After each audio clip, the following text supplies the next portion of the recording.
الله ربي والإسلام ديني ومحمدا رسول الله ويقين. Bagaimana hukumnya membunuh semut, baik disengaja maupun tidak disengaja, berdosakah? Lalu bagaimana jika semut itu menggigit tubuh kita, lalu kita tepuk mati, salahkah kita? Dulu ketika kecil saya suka bermain membunuh semut dengan kaca pembesar atau membunuh semut yang ada di buah rambutan yang merumuni makanan, menyiram minyak kawanan semut yang ada di lantai rumah. Apakah nanti di akhirat saya akan dibalas? Lalu bagaimana jika ada orang yang hobinya memelihara burung dalam sangkar? Bukankah sama saja membunuh habitatnya? Baik, ini memang yang tadi tidak disinggung oleh Imam Az-Zahabi tentang masalah membunuh hewan atau membunuh tumbuh-tumbuhan. Ulama menyendirikan babnya, dan itu umumnya dibahas dalam bab jihad, di mana Nabi SAW mengutus pasukan selalu mengingatkan agar jangan membunuh hewan-hewan dan jangan merusak tanaman. Jadi sini masuk dalam masalah merusak tanaman atau membunuhnya. Tentu ada beberapa hadis juga yang menjelaskan ada beberapa jenis tumbuh-tumbuhan dan hewan yang boleh dibunuh, ada yang tidak boleh. Seperti kasus hewan-hewan yang boleh dibunuh, kalajengking yang disebutkan dalam hadis, anjing yang semua tubuhnya berwarna hitam. Sebagaimana hadis Nabi SAW yang berbunyi, kalau kalian mendapatkan anjing yang semuanya hitam, maka itu adalah jelmaan dari syaitan, bunuhlah. Semua hitam ya, nggak ada sedikit pun bulu warna lainnya. Itu sebuah hadis sahih riwayat Imam Muslim. Contoh, kalajengking boleh dibunuh, hewan-hewan yang berbahaya, yang mengganggu manusia. Masuk dalamnya adalah nyamuk, ya. Semut di sini kalau sampai mengganggu manusia, ya, yang mengganggu saja.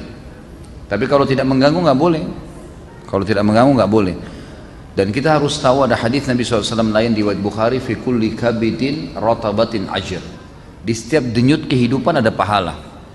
Jadi kalau justru ada semut di rumah, disapu, dikeluarin dengan niat ini juga makhluknya Allah, ya sudah saya keluarin, itu dapat pahala. Dibandingkan kita membunuh tanpa alasan. Ada sebuah riwayat Bukhari juga menjelaskan seorang Nabi Allah, tapi dalam hadis ini tidak disebutkan siapa nama Nabi itu. Allah murka padanya gara-gara dia pernah tidur di bawah sebuah pohon, kemudian digigit oleh semut. Lalu kemudian dia marah, semut itu dibunuh, lalu kemudian dia perintahkan pengikutnya untuk membakar seluruh sarang semut di bawah. Di bawah dia di bawah pohon itu banyak ada sarang semut, dibakar semuanya. Maka Allah SWT mengutus Jibril kepadanya sambil berkata, apakah gara-gara semut satu kamu membunuh semut yang lainnya? Artinya yang mengganggu saja, yang tidak mengganggu gak usah, gitu kan? Jadi ini jenis hewan yang memang boleh dibunuh dan memang dia berbahaya. Ada jenis hewan yang boleh dibunuh tanpa berbahaya, seperti kita tahu hewan-hewan yang dimakan, ayam kan disembelih, kambing nanti Idul Adha ini, unta gitu kan, kuda, mungkin ada orang menyembelih kelinci, itu semua boleh, halal. Jadi ini hewan-hewan yang boleh dibunuh. Tapi hewan-hewan yang umumnya tidak ada sebab, tidak ada sesuatu yang berbahaya dari mereka, nggak boleh. Yang diambil daripada hadis jihad tadi, sama dengan tanaman-tanaman. Ada tanaman yang boleh, seperti misalnya sayur-sayuran yang dicabut sama akarnya, ubi misalnya, gitu kan. Semua harus dicabut, yang otomatis mati, gitu kan. Maka itu tidak ada masalah kena dikonsumsi, gitu kan. Tapi ada tumbuh-tumbuhan yang kalau tidak ada sebab, tidak dapat, terus tiba-tiba dibakar. Nah itu tidak boleh. Membakar itu berarti sama dengan membakar. Jadi membakar tumbuh-tumbuhan sama dengan membakar hewan, sama dengan membakar makhluk Allah yang lain, ini tidak dibolehkan. Jadi di sini dipilah ya. Kalau yang mengganggu Anda silakan, itu kan, itu masih boleh. Bahkan ya sapi yang mengamuk kemudian ditembak atau ini karena berbahaya bagi orang, itu tidak ada masalah karena berbahaya bagi manusia. Kalau enggak maka enggak boleh.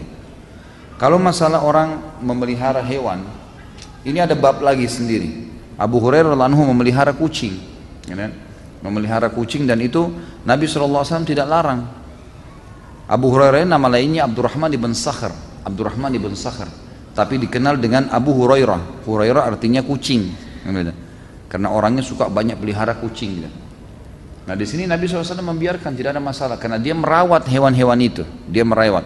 Sebagian ulama mengatakan ini khusus kucing, sebagian yang lain mengatakan masuk di antara semua hewan yang dibolehkan kalau mereka merawatnya. Ada yang mengatakan juga di sini masuk burung.